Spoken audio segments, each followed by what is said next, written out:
Bugun biz sizlar bilan yukstakglomerulyar apparat renin angiotensin aldosteron sistemasi bilan to'liq tanishib chiqamiz. Biz renin angiotensin aldosteron sistemasini tushunishimizdan avval bizga kerak bo'ladi o'sha nefron tuzilmalarini to'liq tushunib olishimiz. Demak, nefron tuzilgan nefron kapsulasidan nefron kapsulasi, birlamchi ilon izi naychalari va genli qovuzlog'i, ikkilamchi ilon izi naychalari va yig'uvchi kanallardan tashkil topgan. Demak, bizda nefron kapsulasini ichiga mana bu kiruvchi qon tomiri va chiquvchi qon tomiri bo'ladi va bu yerda u chigal hosil qiladi. Demak, bizda yukstakglomerulyar apparat mana bu kiruvchi qon tomir bilan ikkilamchi ilon izi, mana bu ikkilamchi ilon izi kanalchalari orasida paydo bo'ladigan apparat hisoblanadi. Bu ham o'sha buyrakni nefronlari orasidagi maxsus hujayralar bo'lib, buni o'ziga xos vazifalari bor. Demak, bizda bu ikkilamchi ilon izi naychalari, ikkilamchi ilon izi kanalchalari yoki bo'lmasa distal kanalchalar deb atasak ham bo'ladi. Distal kanal. Bu proksimal kanal bo'ladi. Bu esa genli qovuzlog'i. Genli qovuzlog'i.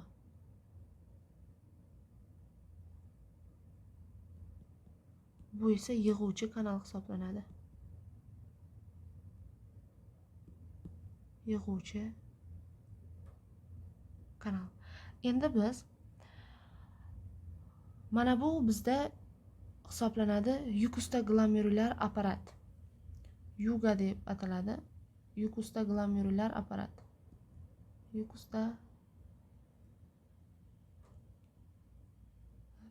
Apparat hisoblanadi. Endi biz yukstakglomerulyar apparatni tushunib olishimiz kerak. Bizda yukstakglomerulyar apparatni tarkibida 3 xil hujayra bor.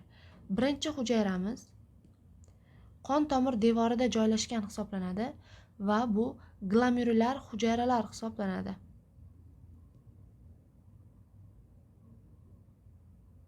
Hujayra hisoblanadi.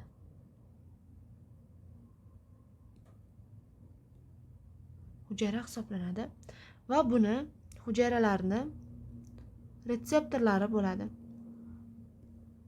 Bu retseptorlar bizda bari retseptorlar hisoblanadi. Retseptorlar hisoblanadi va bu bosimni sezadi. Bosimni sezadi, ya'ni bu yerda kiruvchi qon tomir. Mana bizda buyrak kapsulasining ichiga kiruvchi qon tomirda bosim tushib ketadigan bo'lsa, bizda mana shu hujayralarda retseptorlari, boyagi bari retseptorlari ta'sirlanadi. Bari retseptorlari ta'sirlanishi natijasida bu glomerulyar hujayralarga ta'sir o'tkazib, mana shu glomerulyar hujayralar mana bu qonga renin ishlab chiqaradi. Renin ishlab chiqarish vazifasini bajaradi. Bu birinchi usuli renin ishlab chiqarishni. Demak, glomerulyar hujayralar bu yerdagi bari retseptorlar ta'sirlanadigan bo'lsa, ular mana shu glomerulyar hujayralar o'zidan renin ishlab chiqaradi. Renin ishlab chiqaradi. Bu birinchi usuli renin ishlab chiqarilishini. Glomerulyar hujayralardan renin ishlab chiqarilishini. Endi bizda ikkinchi hujayralarimiz bor. Ikkinchi hujayralarimiz bu o'sha distal kanalchalarda joylashgan makula densa hujayralari hisoblanadi.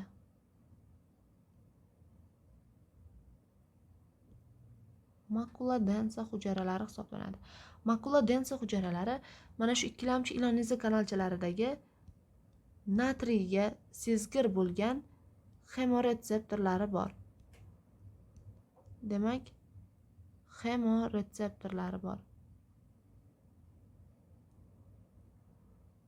Bu hemoretseptorlar mana shu ikkilamchi ilon izi kanalchalaridagi natriy miqdori kamayib ketganda bular qo'zg'aladi va impulsni mana bu yerdagi 3-hujayramiz bo'lgan ekstraglomerular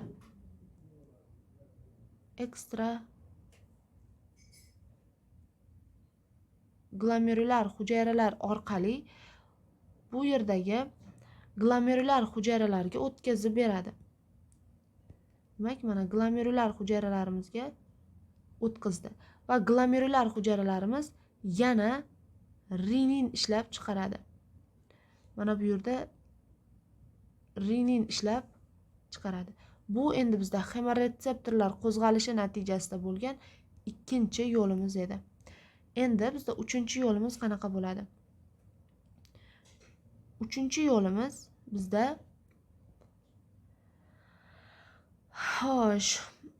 bo'yinturuq venasida karotid sinuslari bor va karotid sinuslarning hujayralarida ham baroretseptorlari bor.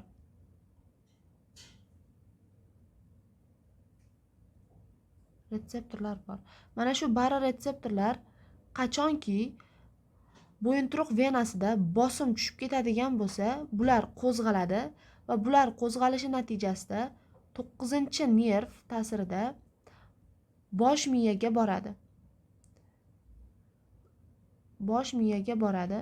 Va bosh miyadan esa orqa miyaga o'tib, simpatik nerv sistemasi orqali, birinchisi kalta, keyingisi esa uzun bo'lgan simpatik nerv sistemasi orqali mana bu yerda bizga glomerular hujayralariga ta'sir qilib, mana shu glomerular hujayralardan yana renin ishlab chiqarilishini kuchaytirib beradi. Demak, bizda renin ishlab chiqarilishi 3 xil usulda amalga oshirilar ekan.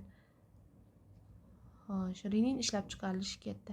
Endi bizda renin qonga ajralib chiqarilgandan keyingi bo'lgan bosqichlarni ko'rib chiqamiz. Renin qonga ishlab chiqarilgandan so'ng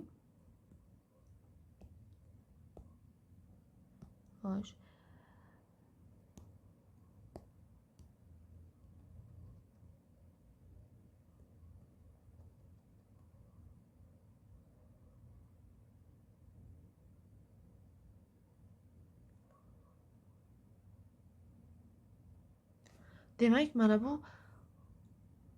afferent tolalarga, bu afferent tola deyiladi, renin ishlab chiqarildi va bu yoqda renin efferent tolalarga o'tdi.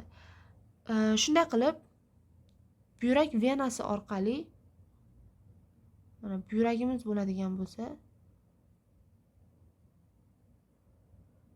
bu yerda buyrak venalari orqali renin qonga chiqdi va u jigarga boradi. Demak,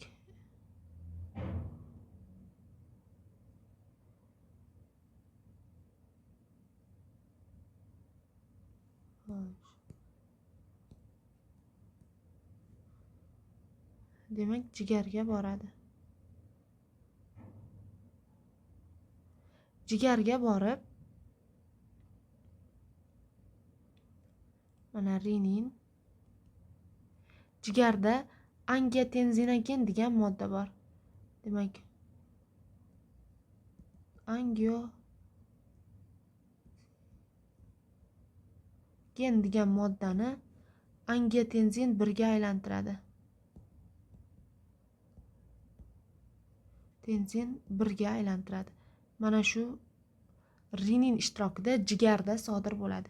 Endi angiotenzin 1 esa yana qon tomiri jigardan chiqib, qon tomir orqali o'ng yurak bo'lmasiga boradi. O'ng yurak bo'lmasida esa u o'ng yurak qorinchasiga o'tadi.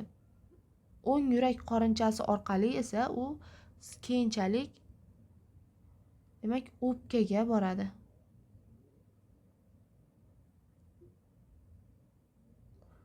Demak, o'pkaga keldi angiotenzin 1. Endi bizda o'pkamizda alveolalarning atrofida kapillyar qon tomirlari joylashgan.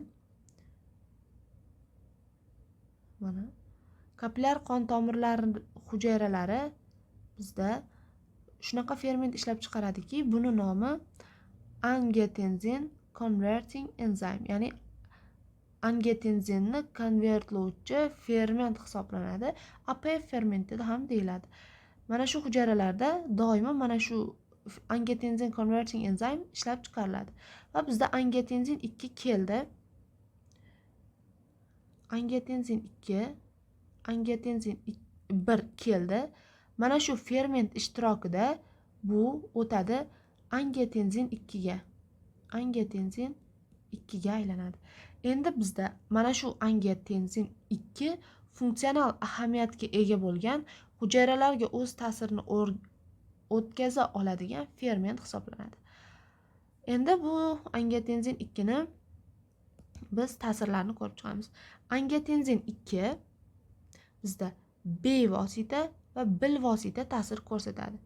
Bevosita ta'sirini birinchisi bu angiotensin deb qo'yibdi, ya'ni angio qon tomir, tenzin torayish.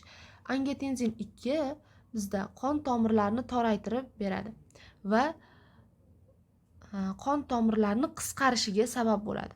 Qon tomiri ayniqsa arteriolalarni qisqarishiga sabab bo'ladi va bu esa umumiy periferial rezistentlikni oshiradi va bu oshishi natijasida bizda umumiy qon bosimimiz oshadi. Umumiy qon bosimi oshadi. Bu birinchi vazifasi, qon tomirlarga ta'sir qilib, uni qisqartirish hisoblanar ekan. Demak, ikkinchi vazifasi shundan iboratki, mana bu buyrak kapsulasiga kiruvchi afferent qon tomiri edi. Va bu yerda qon kirib, kapillyarlardagi qon bizda buyrak kapsulasining ichiga filtratsiya bo'lib, suyuqlik bu yerga o'tadi. Mana shu o'tgan suyuqlik bizda filtration fraction hisoblanadi va agar bu endi bizda angiotensin 2 nima vazifani bajaradi? Angiotensin 2 mana bu efferent arteriolalarni qisqartirib beradi. Qisqartirishi natijasida bu yerga kelayotgan suyuqlik ko'proq bu yerda to'planib qoladi va birlamchi siydigimiz miqdori bizda oshadi. Birlamchi siydik miqdori oshirib berish vazifasini bajaradi. Bu demak, uni ikkinchi vazifasi buyrak kapsulasidan chiquvchi qon tomirlarini toraytirib, birlamchi siydik miqdorini oshirib berish vazifasini bajaradi.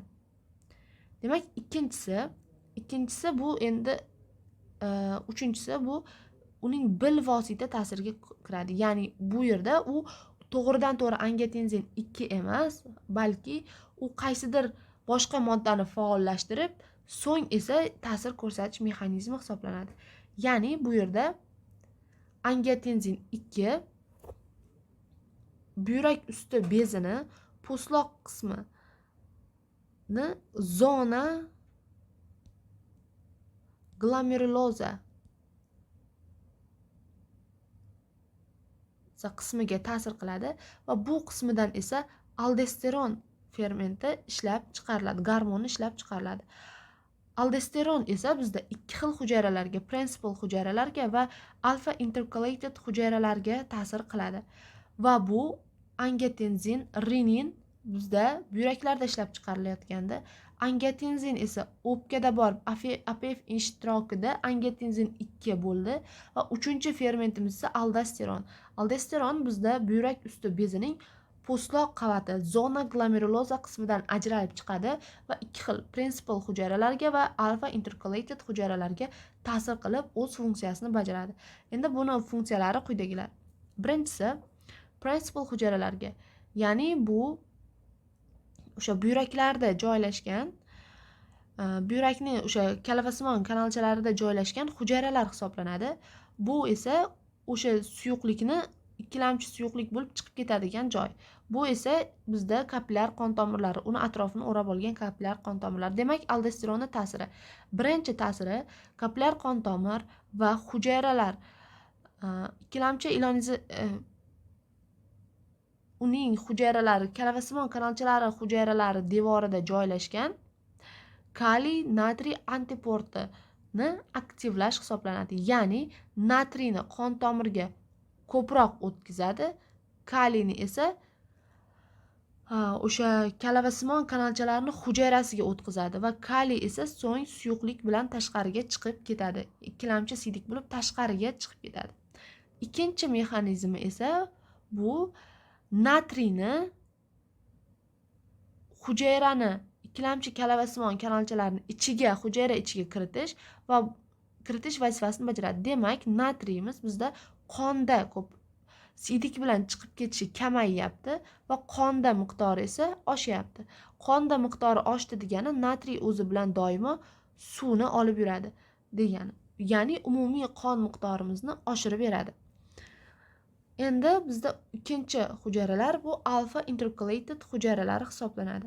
Bular ham o'sha kalavasimon kanalchalar devorda joylashgan hisoblanadi va aldosteron ta'sirida vodorodni siydik bilan chiqarilishini kuchaytirib beradi. Ya'ni vodorod ko'proq ikkilamchi siydik tarkibida chiqib ketish vazifasini bajaradi. Xo'sh, undan keyingi ikkilamchi ta'siri esa bizda angiotenzin 2 ning bevosita ta'siri, bilvosita ta'siri emas. Bu gipofiz bezining orqa bo'lagidan ajralib chiqadigan antidiuretik gormon hisoblanadi. ADG deyiladi yoki bo'lmasa antidiuretic hormone inglizchada bo'ladi va bu bizda principal hujayralar, buyrakning kalavasimon kanalchalari devorda joylashgan principal hujayralarni aquaporin kanallariga ta'sir qilib, suvni ko'proq olib qolish vazifasini bajaradi va u so'ng qon tomiriga so'riladi, qayta so'riladi, ya'ni reabsorpsiya jarayonini kuchaytiradi va bizda suv qayta so'riladi va undan so'ng esa ikkinchi vazifasi bosh miyada joylashgan chanqoq markazini stimullaydi. Shunday qilib suv bizda ko'proq qon tomirida qoldi va umumiy qon bosimimiz shunda oshirib berish vazifasini bajaradi.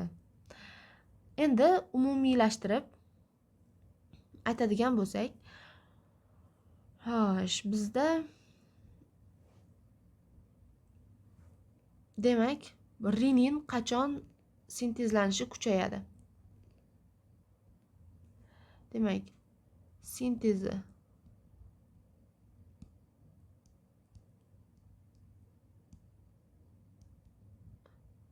renin angiotenzin aldosteron sistemasi qachon aktivlanadi? Birinchi bo'lib qon bosimi tushganda.